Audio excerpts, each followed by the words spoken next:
ঘুগনি তো আপনারা অনেক খেয়েছেন, তো আজকে আমি বানিয়ে দেখাবো মটন চর্বি দিয়ে ঘুগনি। এভাবে একবার চর্বি দিয়ে বানিয়ে দেখুন, দারুণ লাগবে। তবে চলুন বানিয়ে ফেলি।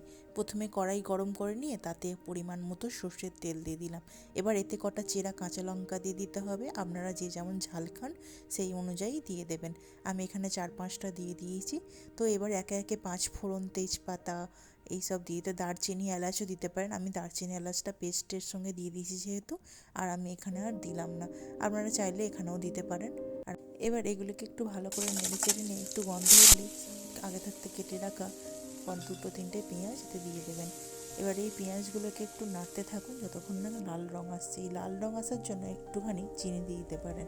চিনি দিলে তাড়াতাড়ি কালারটা চলে আসে, তাই একটুখানি চিনি আমি এতে দিয়ে দিলাম। দিয়ে ভালো করে নাড়তে থাকলাম যতক্ষণ না কালারটা আসছে।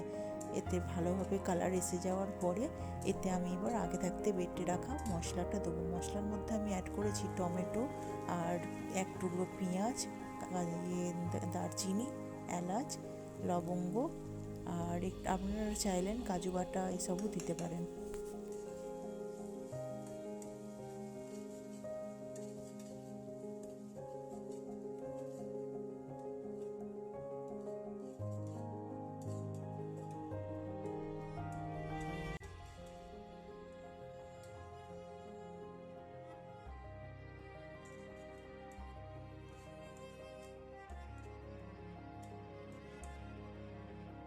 এভাবে বেশ কিছুক্ষণ ধরে মশলাগুলোকে নাড়াচাড়া করার পরে এতে নুন, হলুদ, লঙ্কা গুঁড়ো, ধনে গুঁড়ো, জিরে গুঁড়ো সমস্ত মশলা দিয়ে দেবো এবং এটাকে আরও ভালো করে কষতে লাগবো।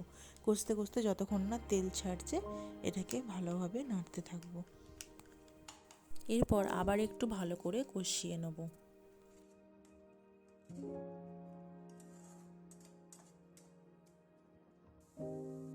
এবার যখন মশলাটাতে মোটামুটি তেল ছেড়ে আসবে তখন এতে কুচনো আলু দিয়ে দেবো। ছোটো ছোটো করে কুচনো আলু দিলে ঘুগনির টেস্টটা ভালো হয়। ঘরোয়াভাবে খাওয়া হবে তো রুটির সঙ্গে বেশ ভালো লাগবে। তো ছোটো ছোটো করে কুচনো আলু দিয়ে দেবো এবং চর্বিটাকে আগে থাকতে কুচিয়ে রেখেছিলাম ছোটো ছোটো করে, সেই চর্বিটাকেও এতে দিয়ে দেবো। দিয়ে এটাকে ভালোভাবে নাড়তে থাকবো।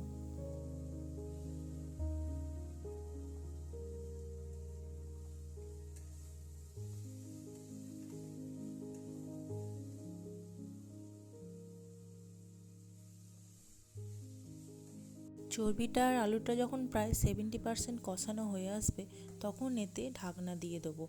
এটাকে একটু ভালোভাবে কষানো হয়ে গেলে আপনারা দেখুন, এরপর আমি এতে একটু ঢাকনা দিয়ে চাপা দিয়ে রেখে দেবো, তো যাতে এটা আরও ভালোভাবে মশলাটা মজবে।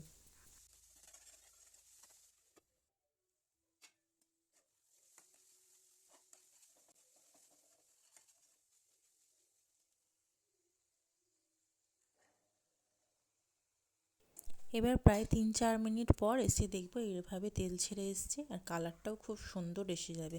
তখন এর মধ্যে আমি ঘুগনির কড়াইটাকে আস্তে আস্তে আরেকটু নেড়ে নিয়ে কড়া থেকে যেগুলো লেগে গেছে সেগুলোকে ভালোভাবে খেয়াল করে পরিষ্কার করে নেড়ে নিতে হবে। তারপরে ঘুগনির কড়াইটা এর মধ্যে দিয়ে দিতে হবে। আমি এতে শুধু মটর কলাইও দিইনি, কাবুলি চানাও দিয়েছিলাম। দুটোই একসাথে ভিজিয়ে রেখেছিলাম আগের দিন রাত্রিবেলা। তো এটা কাবুলি চানার সঙ্গে আমার ঘুগনিটা একসাথে খেতে বেশ ভালোই লাগে। আমাদের বাড়ির সবাই পছন্দ করে, তাই জন্য আমি দুটো একসাথেই ভিজিয়ে দিই সবসময়। তো দুটো দিয়ে বেশ খেতে ভালোই লাগবে, আপনারাও করে দেখবেন। তো এটাকেও ভালোভাবে কষিয়ে নেবো। কষাতে কষাতে যতক্ষণ টাইম লাগে তো ভালোভাবেই কষিয়ে নিতে হবে এটাকে। তো ভালোভাবে কষানো হয়ে গেলে এবার এতে পরিমাণ মতো গরম জল বা নর্মাল জলও আপনারা দিতে পারেন। গরম জল দিলে আরও টেস্ট ভালো হয়, তো গরম জল দিয়ে দিলাম। তো এটাকে এবার ভালোভাবে একটু নেড়ে চেড়ে আবার চাপা দিয়ে দেবো। এটাকে ভেতরে যাতে মশলাগুলো ঢোকে সেই জন্য এটাকে চাপা দিয়ে দিতে হবে।